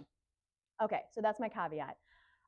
Where we are now is we have the 4 proposals in front of us, not to mention, you know, upzoning around transit stations and a separate conversation around community homes, totally separate. The 4 that you mentioned, I'll start with the easy ones. I'm all for ADUs. However, I do think, I mean, again, coming from California where it's legal and, you know, there's less red tape statewide, this is just anecdotal, on my 4 high school friends, 2 of them, either themselves or their siblings, have had parents who have built ADUs in their yards, and the retiring parents who wanted to downsize have moved into those units, and they moved into their parents' home. They bought it from their parents, and there's now like built-in childcare, and it's like a family compound. This is like the society we want to get back to, right? Where you have kind of a family unit all living together and helping each other out rather than so dispersed. I know that's like the utopian version of it, and there are things that can happen, much like any new sort of tech development, right? From short-term rentals to rideshare, like it can be taken over by capitalism, right? And just kind of made to be not exactly the utopian version of it. But but I am for it. I'm very much for it. I think it's a great way to build kind of naturally occurring or new affordable housing. It can help people defray costs for their own mortgage. I do think that we need to remove the provision that's currently in the proposed bill to allow those to be used for short-term rentals. They should be used for housing, not short-term rentals. So that's my big thing there. All for reducing parking minimums and altering that. There should be no arbitrary number of parking spaces just because we say so. Like it should be based on demand and based on the parking studies. And I think it's really important to amend that. As someone who comes from an environmental background, cutting down on the need for cars, prioritizing other modes of transportation, it's a great way to do that. Minimum lot size, yes, that's a necessary, small but necessary step in the right direction. And I'll say that I do agree that all of those do hang together with inclusionary zoning and, upzoning. Like we should be talking about even more density around transit stations, again, like with the time to actually work with community in a really robust way, because I think all of those things together can really hang together. Inclusionary zoning, I won't flat out say it is bad and we should not do it. We've seen places that have made it work. It just has to be done right. And I think the most important thing to acknowledge right now is that it's costing about $350,000, $375,000, $400,000 for developers to build individual units of apartments in Pittsburgh right now. It's really, really expensive. So if you can get the financing to build it and do it, right, like you need to recoup the cost. We know that it's possible to recoup the cost, especially in the district I represent with enhanced Section 8 voucher levels. But it's the financing of it that is the impossible part right now. How do you get the financing to get to the point where you can build and then be mandated that 20% of your units are affordable? Like, how do you recoup that cost? So I think one of the biggest issues that we need to grapple with, that we need to get to, is whether it's through LRTAs, through 3 different taxing bodies, or some other mechanism I'm not thinking of. We need to make sure that we're helping the property owners, the developers, to finance these projects on the front end, so they know that's not just a mandate, there's also an incentive. Okay, so there's that. I think that we could be a little bit more flexible with the various levels. I look at Portland, I look at Minneapolis and what they tried and what they failed to do, and then they tried again. There are various flexible levels of AMI and percentages of requirement based on various factors or based on need. There's also the idea that, like, it shouldn't matter the makeup of number of affordable units per building as much as it should per neighborhood. So within a certain radius, you should be able to offsite some of the requirements to a comparable type of unit or building within a certain radius, maybe that you own, or with some sort of an agreement with another property owner. So there just should be a little bit more flexibility built in, because let me just say, this is feeling to those who are choosing to develop and build in Pittsburgh like it is just one more thing that they're having to deal with on top of really difficult permitting and zoning issues, which have improved over the last 20 years. They're more orderly, but what people lament is the fact that they have to either go to a portal, and now we have 412 Boulevard of the Allies open. You can go in person, you can talk to people, but we don't have a seamless process, and worse, we don't have a reputation for being a great city that caters to, has great customer service and just like holds your hand through a very difficult process, whether it's building a humongous development or, an ADU, for example. We also have the reputation of having a housing authority that's really hard to work with, that isn't always responsive, that is not really supportive of the property owners. And we need to change that reputation. We need to actually change, the processes and make it a more efficient process, so that really there's no excuse not to take the huge backlog of Section 8 voucher holders as a tenant. We don't have the ability to require someone to take a voucher as a source of income. We tried to pass that as council. It got struck down by the Pennsylvania Supreme Court. So unfortunately, we don't have that tool. So we need to make our housing authority, much like the county housing authority, as great, as efficient as possible, so that if you're a market rate housing developer, regardless of whether there's a mandate or not, like you want to work with them, you want to do the right thing. But that's where I think that but like as we're figuring out and as we're grappling with these skyrocketing costs of building, the prospect of a developer saying, well, I'm just going to choose to build a 19-unit building so I don't have to adhere to the inclusionary zoning, or I'm going to choose to build outside the city, or I'm going to choose to build in Cleveland or Cincinnati or somewhere else instead of Pittsburgh, which is kind of what we're seeing right now. We have to get it right. That's the point. We have to get it right so that it's not just the actual policy and how it's being implemented and the reality of it, but that perception of it is such that we're attracting those who want to invest in Pittsburgh at all price points, regardless of it. I want to leave time, see if we can get 2 questions in from the audience. So if we have any questions from the audience, just go ahead and raise your hand. Right there. I have a question. So I know it's not technically part of your district, but you did talk about the universities. I know the universities are part of my district. Yes. I was thinking about like some part of Oakland as yes. Oakland Crossing. Yes. So I think about my personal experience of when I was looking for housing in Pittsburgh when I got a job here. I looked in Shadyside, I looked in your district, and I think I looked at the high rises on Center Ave and Lake 120. And I called the company, and they're just like, we're totally sold out of one bedroom. That like blew me away because it's like 20 or 36 floors of building, and they didn't have a single one bedroom. Now I live downtown, and I take the 2-1 East Liberty and go to a Trader Joe's, and I notice all of these Pitt students and currently knowledge students just packing on the bus with their groceries. And I'm like, why isn't there a grocery store in Oakland? If there was a plan for a grocery store in Oakland Crossing, and it fell through after so many delays. Do you feel like we're missing out on opportunities to make our neighborhoods better through the obstacles and delays that have come to building almost kind of anything? So the question for the stream was, do you think that we're missing out on opportunities to generate more amenities in our neighborhood through some of the zoning code? Sure. Yeah, I mean, it's not one department I'm ever going to like lay the blame on. We have a really hardworking set of people who work for our permits, licenses, and inspections. We have a really hardworking set of zoning experts. We have really hardworking people at DOMI. Like, they're all part of this puzzle. It's just that we don't have one person who will be assigned to guide you through all of those processes, right?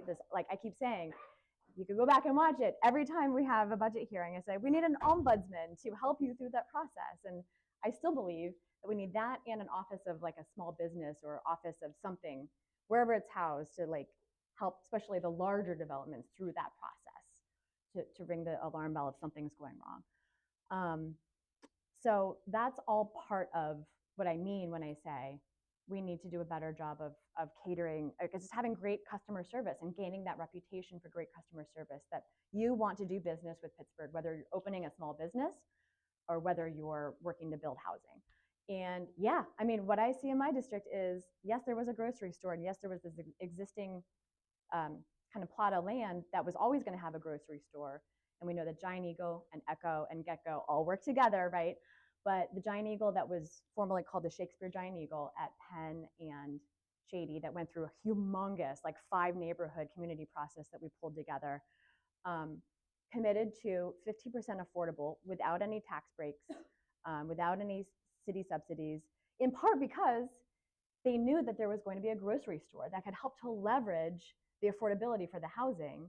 And they're giving out free bus passes for a year as part of the covenant that we passed through the Planning Commission. Like, it's such a model for what can be done when you work with a lot of different groups together, or when you have commercial on the ground floor that helps to leverage the affordability and the other housing there. So I do think that that could be a model where we get grocery stores in more places.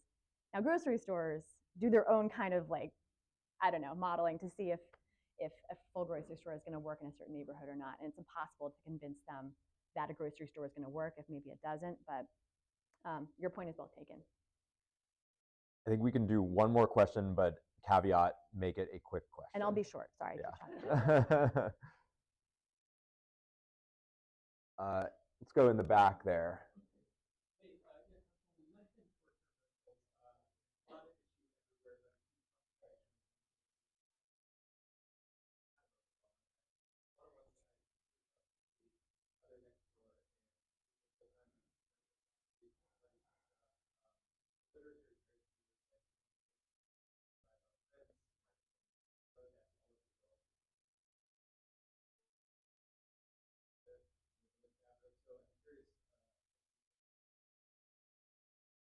Yeah. So the question is, what's your take on short-term rentals? Mm-hmm.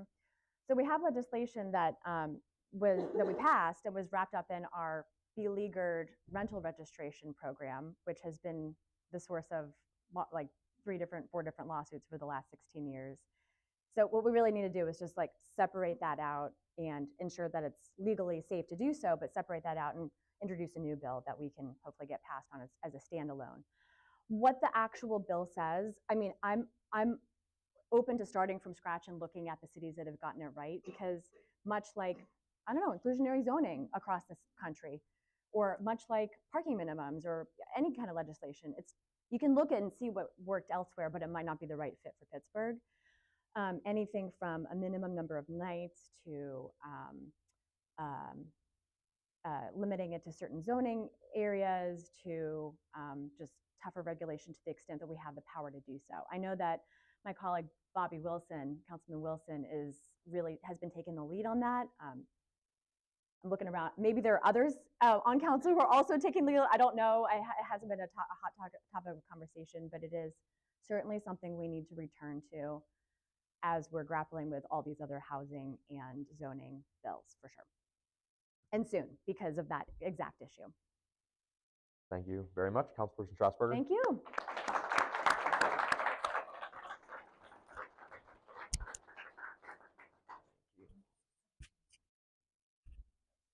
Corey here? Oh. All right, last up, Controller O'Connor. Can you clip this on your somewhere? Sure. All right, this one? Yeah, so Okay. I guess since you haven't been in here, just I guess start off with a statement about why you're running, and then we'll get into some questions. Okay, try to be brief. Well, thank everybody for having me. I'm running for mayor because this city right now is managing a decline instead of talking about growth and opportunities. We aren't being transparent about the budget cliff that we are about to fall off of. If you listen to the councilwoman who just talked in front of me, she pointed it out in a great letter saying the financial debt that the city's going to be in. The city controller also pointed to another financial debt that's going to come up in front of us, and that is the overtime pay that this mayor's office did not plan for. We are not planning for a city of the future, and we see that each and every day. This election is about growth and opportunity and how we're going to do that in each and every corner across the city of Pittsburgh. My 11 years experience on city council, I can step in day one, work with my council colleagues on how we can revitalize this city. And it doesn't just come down to $6 million planning studies that we know are a waste of all of our times. It's about investing that $6 million back into neighborhoods that need it, especially around small businesses and small business districts. That's how we're going to grow Pittsburgh again, investing in the resources that we already have. We know that there's no plan for the future. If you look at the mayor's 5-year budget plan, there is zero money for small businesses. There's zero money for IT. It actually shows a decline in property assessment value. It also shows a decline in earned income tax over the next few years. That means they're not going to be creating jobs in this region. We have to change the narrative, and I believe my experience, as well as the last 3 years being your county controller, being able to stretch every dollar we have to in the next couple of years to grow Pittsburgh again, and I'm excited about this opportunity. I look at it as we collectively, with members of council, with our community leaders, have the ability to rebuild one of America's greatest cities, and it starts with this election, and that's why I'm excited to run for this seat. All right, we'll get into some questions here. So I guess talk about your personal experience with housing and how that has affected your outlook on the housing crisis that we have in this city. Yeah, so I grew up in Squirrel Hill. It's actually a a classic Pittsburgh story. My mom was born and raised in the house we were all born and raised in. It's right in Squirrel Hill. Then I lived there, probably shouldn't admit this because it seems like I'm pretty lame, but I lived there till I was about 27. And I said I will never leave because mom continued to cook and do laundry and all of the things that I didn't have to worry about. So I lived there till I was about 27, then moved to Swiss Sound Park. I rented a duplex for a number of years before buying a home also in Swiss Sound Park. I would have loved to expand the house, but there was no way to do it because the lot sizes were too small and we couldn't even get to the backyard to extend that house. So my wife and I recently just moved to Point Breeze with our 2 kids. So that's my background in housing. And so I guess when you look at the city as a whole, what would you say is the current state of housing in Pittsburgh, and what type of development is needed throughout our city? So, I mean, all types. Right now, we are struggling. We aren't growing. We don't have enough units. We need about 6,000 affordable units, but we also need about 15,000 market rate units. So for me, that's part of the growth conversation that we have to have. And let's not forget, the city of Pittsburgh owns 11,000 vacant lots. Those lots, what we should have been doing over the last few years is getting them shovel ready for new construction. We wasted $340 million of COVID relief money. We went out and hired 100 new employees. Guess what? Next year, we can't pay those employees because the COVID money is gone. If you want to build a city of the future, we should have sites shovel ready all across this city so we could build affordable housing. Not only that, we can empower our community organizations to use the city's vacant lots to do those types of development. We know that site acquisition is one of the hardest things that people can do when they're looking to develop. And I think those are the small things that the city was proactive, and we're going to get back to that. It's back to basics of cleaning those lots up so that we can use them for housing of all types across Pittsburgh because we need it. And that's kind of the mindset that we're not having right now. That's why I always say we're managing a decline instead of talking about the opportunities that are right in front of us. Pittsburgh has great bones and great structure to rebuild itself, but it starts with leadership and a vision. It's not going to be the 10 tweets that yell about you or on Facebook. You can't operate a government looking at social media. You have to hit the streets, talk to neighbors, work with your council colleagues. And we're not seeing that right now. And I think that's very frustrating for a lot of Pittsburghers. All right, we're going to get into some of the specific zoning questions that we have. So currently there's a slate of multiple zoning reforms in front of council. Those include reduction of minimum lot sizes, reduction of parking minimums, permitting ADUs citywide, and mandatory inclusionary zoning citywide. I think we'd like to know which of those do you support, which of those do you oppose, and why? The first one's yes, the last one's no, or the last inclusionary zoning, not citywide. So when I was on council, we voted for inclusionary zoning in Lawrenceville and then extended when I was there into parts of Bloomfield, and I believe they extended a little bit further at this point. So inclusionary zoning is a tool that you can use in areas that need it. But our market, every neighborhood is different. Inclusionary zoning, we know, doesn't work all across Pittsburgh. We know that as a fact. We've seen it happen in a number of other cities that tried to do it, and it doesn't work. So lot sizes, parking requirements, all of those things are great bills that need to be passed in council. I also think we also have to look at infill housing a lot more around our small business districts. To me, those are the hearts of each and every neighborhood. And if you can fill in infill housing around those business districts, we already know there's probably a bus line that goes through them. So you're also helping the transit-oriented development that we have to talk about as well. But inclusionary zoning, the numbers just don't work across the city of Pittsburgh. And also, if you look at Pittsburgh, we used to compare ourselves to Cleveland and Columbus. We're not in that conversation anymore. Our next census could have us under 300,000 people. You know what city is comparable to that in Ohio, since I'm talking about Ohio? Toledo. We should not be competing with cities like Toledo. That's not, sorry if anybody's from Toledo, but it's not who I want to compete against anymore. And I think even if you look at the plan that's out there right now for inclusionary zoning, the city's goal is 10%. Okay, well, the actual overall goal from the mayor's office is 1,000 units a year of all types. So that means you're only willing to build 100 affordable housing units? We need 6,000. This has to be a conversation that is not just political because there's an election next month. It has to be a long-term strategy about actually fixing the problems and making sure that people can build and build quickly.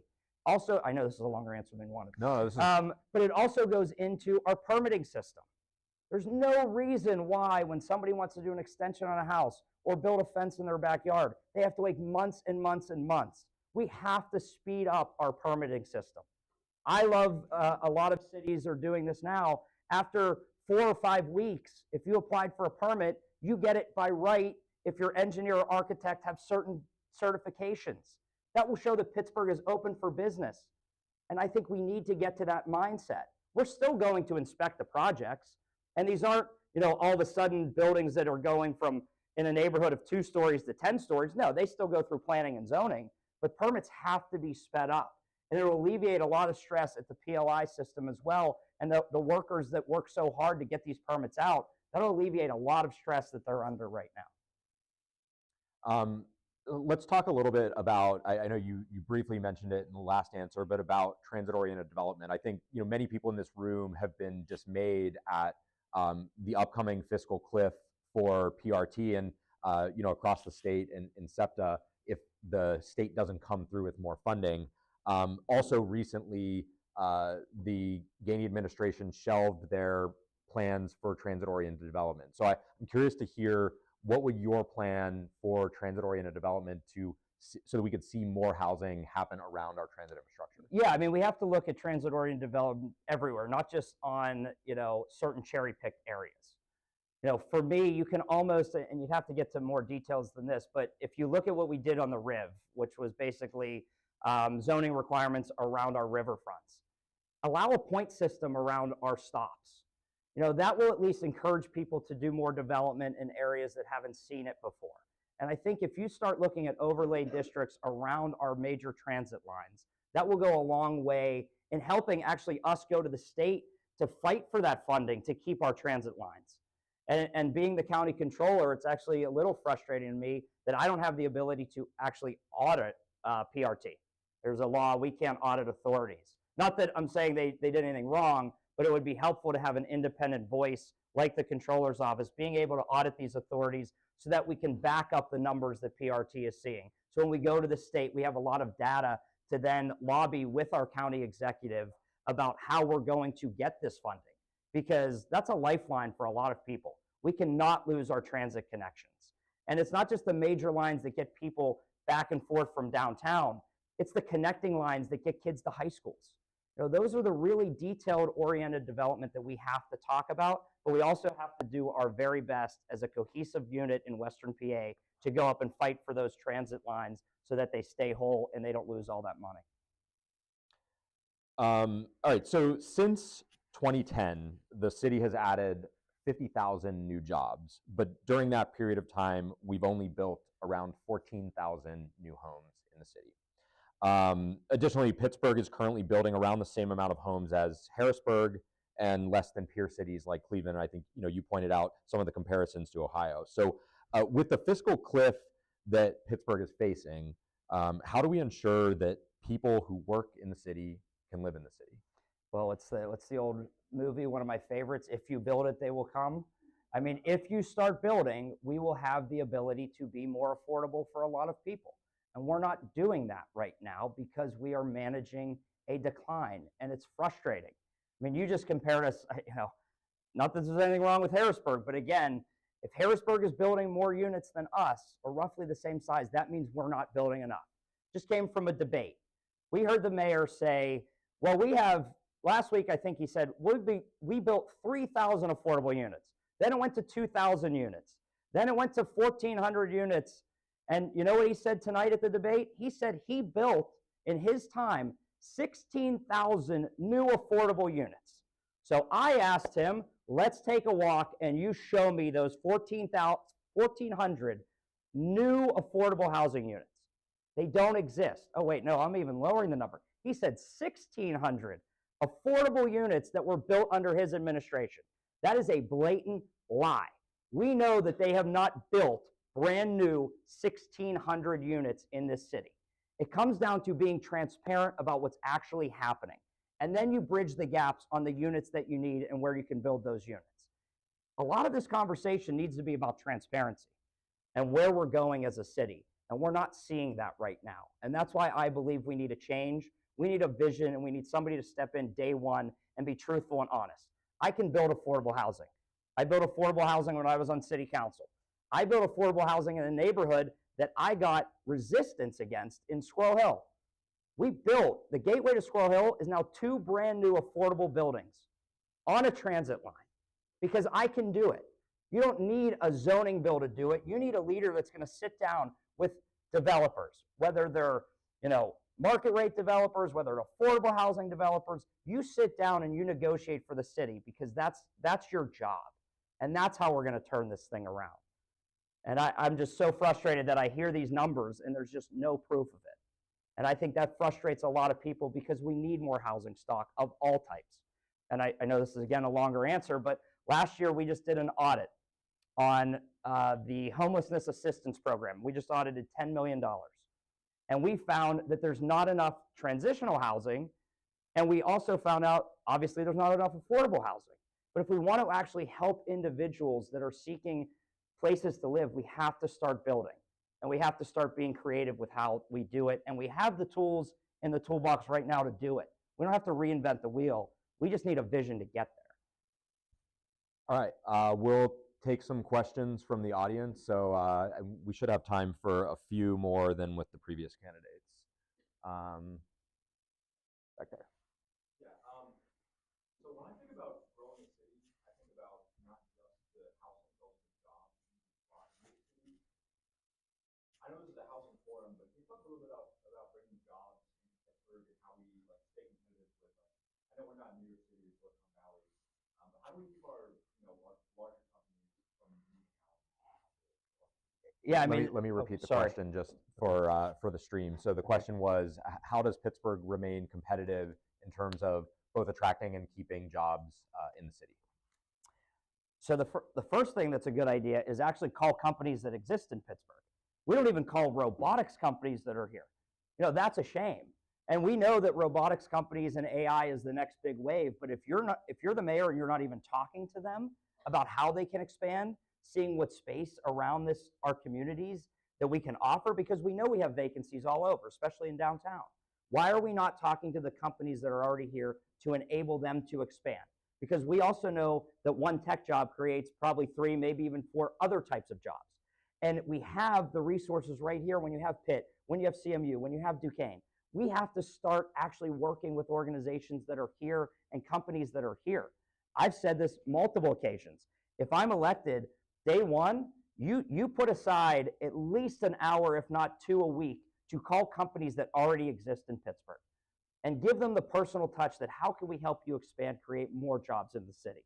And then I also would love to hire a former CEO, CFO, whoever he or she is, to actually call Fortune 500 companies around this country and say, what do you know about Pittsburgh? Can I interest you in coming to Pittsburgh?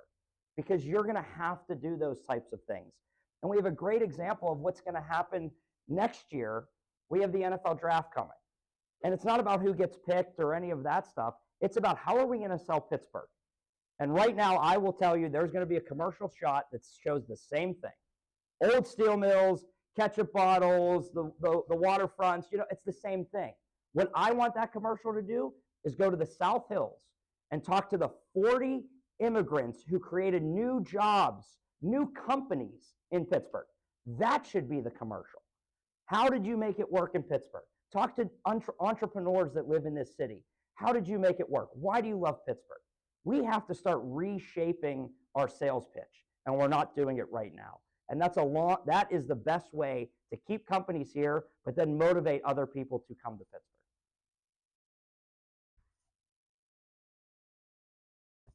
If I'm allowed to pick. Okay, you'll pick. Sorry. Okay, sorry. Yeah, sorry, I was pointing over there. Yeah, okay. I have a question. It was briefly touched on by Councilman Strassburger previously, where he had expressed some excitement about the comprehensive plan that has just started off. I know that's it could be a very big, impactful process and set some really big, ambitious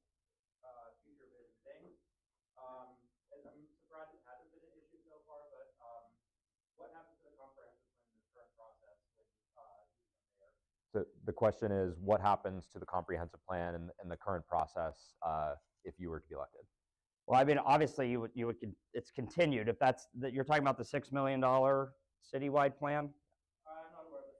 The big comprehensive. Yeah, $6 million. So I mean, obviously, it's in the works. It's in the motions. The thing that I disagree with is bringing in an outside firm to do it and giving them $6 million.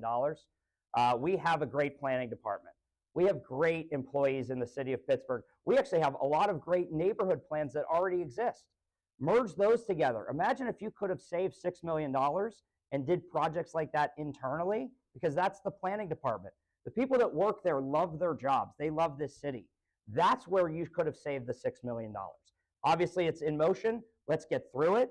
But I think the frustrating part about spending $6 million is that it's going to come back and say, well, you might need 50.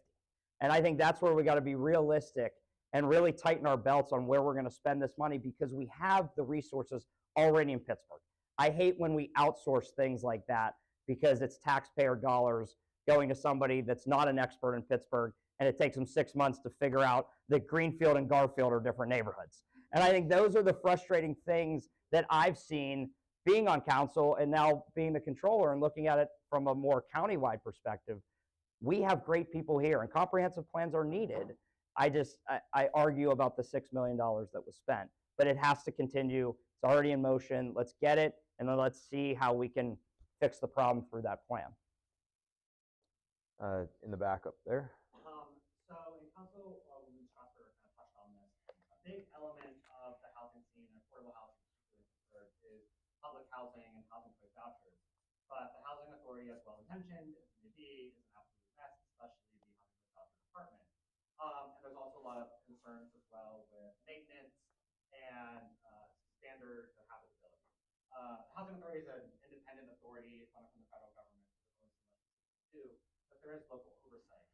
How do you plan to work with or reform the housing authority to address these challenges, to make sure that there's higher levels of voucher utilization and we don't have as many maintenance problems that make sure the front cover Yeah. Let me just repeat the question sorry. for the stream. So what are your plans to reform the housing authority? Housing authority, yes. I mean, you're right. Vouchers. I mean, you have a council person that says they don't even accept them. So, there's definitely something wrong. And I think it's appointing people that are actually to that board that are going to oversee it. And I get this from a lot of people. They don't want to wait so long for the city to process a check from a voucher. So you have to really look at streamlining a lot of that, especially when it comes down to inspections on those properties. And that's where a good board at the housing authority will push and make sure that those details actually get done. Because you are right, you get vouchers from the federal government. But we do have oversight on that board. And that's where the mayor's vision, who gets to appoint individuals, not just to that board, but the planning and zoning boards as well. Not that they're going to agree with the mayor every time. That's not how it works. But you have to put people on there that have a vision that's comparable to where this city needs to go, and not just political appointments over and over again.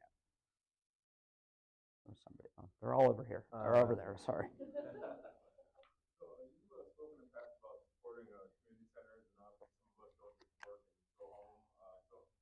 Given the budget constraints and all the different priorities, how do you plan on being able to follow through on some of that work and also supporting not just city-ran community centers, but community centers like the Promise Center and Kingsley Association and some of the work they do there? Yeah, and then let me just repeat the question. Sorry. My bedtime was like a half hour ago. I have kids. At 8:30. I haven't seen in a very long time. Yeah. The question was, how do you plan to support the community centers in the city, and not just city-owned community centers, but also community centers that are supported externally? Great question. And my first initiative was a family-first approach. Why is Pittsburgh not every family's first choice? And it comes down to our rec centers. And when you had COVID money to invest in some of them, you defunded those projects. That's not how you're going to build a city of the future. And we know that our rec centers actually have to be reshaped. We still run them like we did in the 1970s. For me, it's frustrating that they're still from 9 to 5. We have to open them up because we know both parents work 2 jobs right now, and childcare is very hard to come by. But if we start our rec centers open from 7 to 9 in the morning, think about how many parents that would help. Think about finally coordinating efforts with the schools to pick those kids up and get them to school safely. Those are small things, but they go a very, very long way. Also, open gyms. This is where the schools have to step up and actually be partners. We have major high schools that not only have great gyms that aren't being used at evenings or weekends, they also have swimming pools. Why is City Parks not partnering with our schools to teach a swim class throughout the winter so that we could teach third graders how to swim? Like, it's those little details that we have to do. Partnering with the schools costs no money. But also, I mean, yes, we do need a surplus of funding.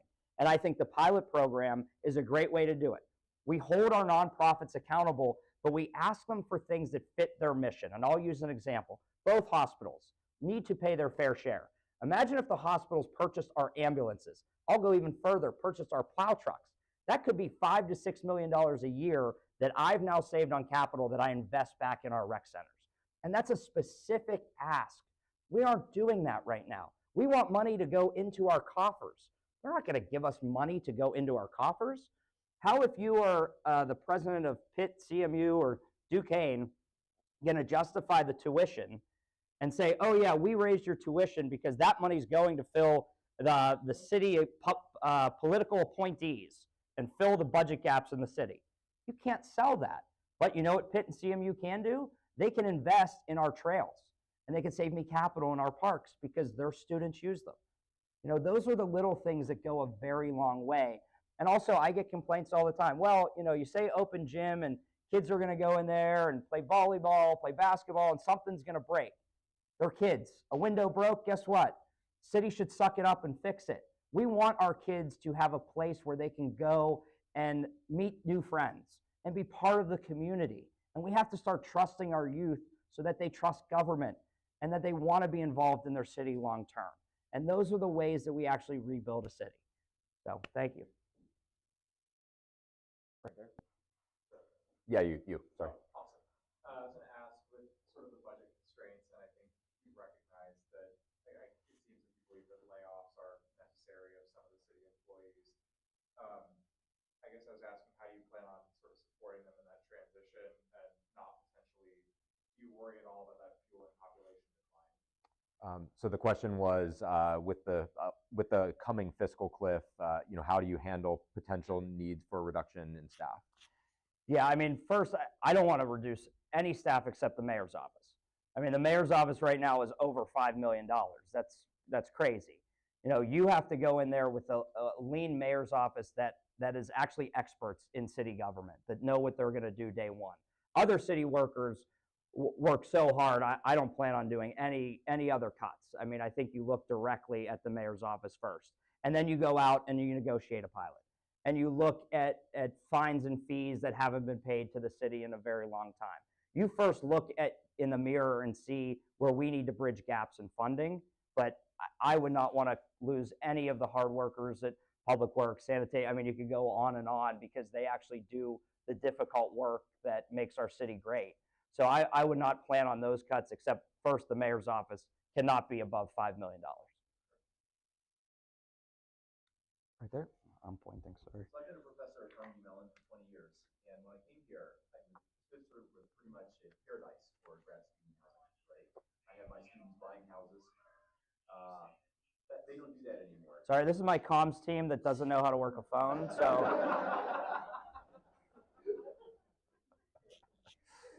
Sorry. She's just visiting. She's from Baltimore. Sorry about that. At least it's not Toledo. At least it's not Toledo. Well, I haven't asked if she's a Ravens fan or not, so you know it might be the other. Sorry. Go ahead. No problem. So as I was saying, you know, I see my students having difficulty finding houses that they can afford now, where that really wasn't true 20 years ago. And I feel like, you know, failures like the one mentioned earlier, to produce the Oakland Crossings development, which would have been more housing in our area, you know, a grocery store in our area. There are all these barriers to the development that we need to house, you know, our students and of course everyone else as well. What can we do to break down those barriers and create all these opportunities? So how do we break down barriers to make sure that housing gets built in our neighborhoods? Yes. So I used to say this. If you want to show somebody how much you love your neighborhood, you welcome more people to your neighborhood. And I think that has to be the message that we have, is every neighborhood is opening and welcoming, and we need to bring you in, especially when it comes to graduate housing. When I represented Hazelwood for so many years, we know that life sciences and Pitt and CMU are down on the site, but how do we actually get graduate students to also invest in that community? And we made sure that we had deed restrictions on city-owned lots so that if we were to sell it, there were deed restrictions that that lot had to remain affordable. And it's little things like that that go a long way to not gentrify a neighborhood. And it's graduate housing that I've actually talked to. Point Park's talked about it. Pitt and CMU, the universities would love to start having long-term conversations about graduate housing. And I think that's something that we can talk to in a long-term agreement with those universities, because those are individuals that we want to have stay here. And I think the more people that we start investing in, especially in various categories, artist housing, musician housing, things like that, that show that you're welcoming to everybody that wants to live in Pittsburgh, goes a very, very long way. And the one thing we haven't mentioned is we can't just build a city for renters. We have to build programs that are centered on home ownership, because we know bridging generational wealth starts with home ownership. And if you want to have generational wealth, we need people to own their own homes, especially in areas that haven't had the ability to do it. I think we've got time for maybe one or two more questions. I'm missing there's a live episode of Bluey on tonight that I'm missing at home right now. Yeah. I was actually going to ask a pretty similar question, but I'll ask a more mundane one. I was wondering, when it does come to inclusionary zoning, where you think it should be applied, and if you think you should choose what neighborhood to have it, if you don't believe in it. So the question was, where should inclusionary zoning apply, and how should that be decided? Yeah, I mean, I think it's based on, it's got to be market. You can adapt and use that as a tool, but right now you got to look at where the markets are, and bridging gaps, because we know it's not inexpensive to build.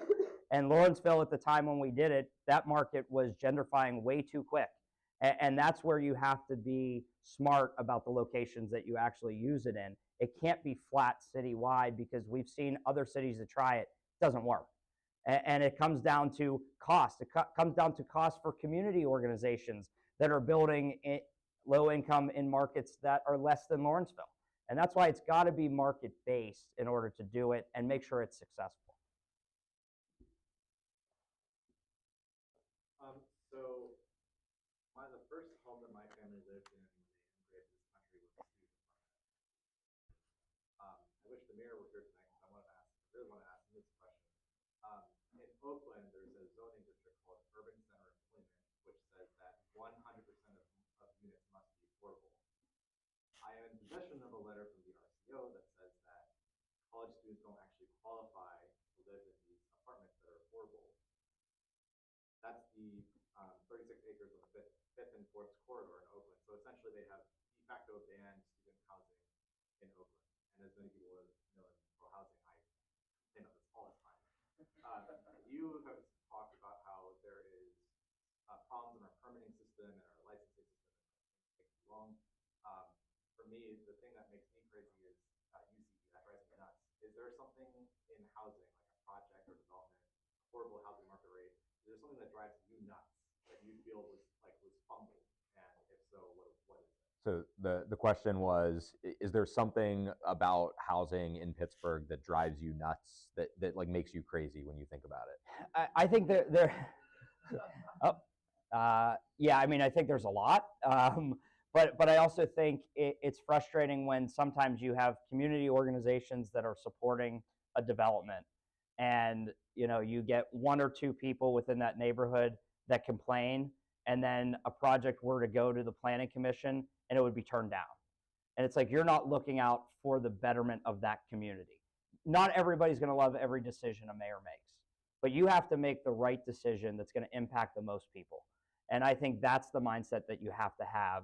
And we don't see that enough right now. And I think that's why it's very frustrating on a number of levels. But I think projects that are good because a couple people say something bad, work with the community, make sure there's a benefit for the neighbors. It's not, nobody gets whatever they want, but I think that's got to be a conversation that what is the greater good of that community? And when neighborhood organizations are supporting it, but a couple people object, you know, you have to make tough decisions sometimes, and that's the only way you move a city forward. Good question for a Penn State grad too. Wow. Okay. All right, I think we can do one more question, and then I think Corey needs to get to bed. So back there. Kids get up early. Yes, yes. Hey, Corey. Hey, Bob, what's going on? Yeah. Do you think it's important for a mayor to have relationships with members? And if so, what kind of information can you glean out of that? So the question, to repeat the question was, you know, what type of relationship should the mayor have with council? It should always be a good one. I mean, obviously, you're not going to all agree on something, and you know, I'm honored that 5 members of City Council are supporting me in this election, because it just goes to show that a majority of council and leadership in the city know that it's time for a change. But I also think even if you did not support me, you have a seat at the table. Whether that's a council member, a state rep, a neighbor, a resident, your door has to be open to everybody, because everybody's ideas need to be on the table in this city right now, because we have to start growing and we have to bring everybody to the table to have those discussions. I passed a number of laws when I was on city council where we made amendments, especially even in the Housing Opportunity Fund bill. We passed that bill, and we also got early childhood out of it because all 9 members worked together. And that's how you do legislation that's going to impact a lot of people, and you get input from each and every council member, whether they're fully supportive or not. You hear them out, because that's how you build a great city again.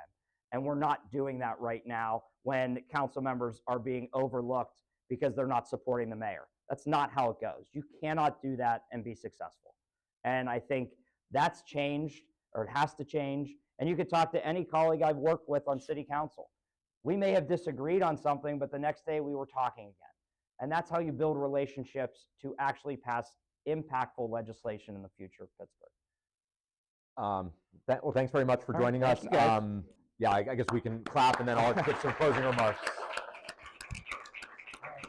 Thanks a lot. Appreciate it. Well, yeah, so really appreciate everybody joining, and folks online, thanks for listening for this time.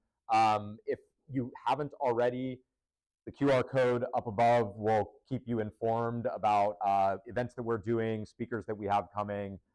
We'd love to have any of you involved with the organization in the future. But other than that, thanks so much, and thanks to the Pitt Law Dems, and I appreciate everybody's time. Oh, minimum lot size hearing is next week on Wednesday at 2 o'clock. We'd recommend everybody joins down at council. Sign up. Yeah.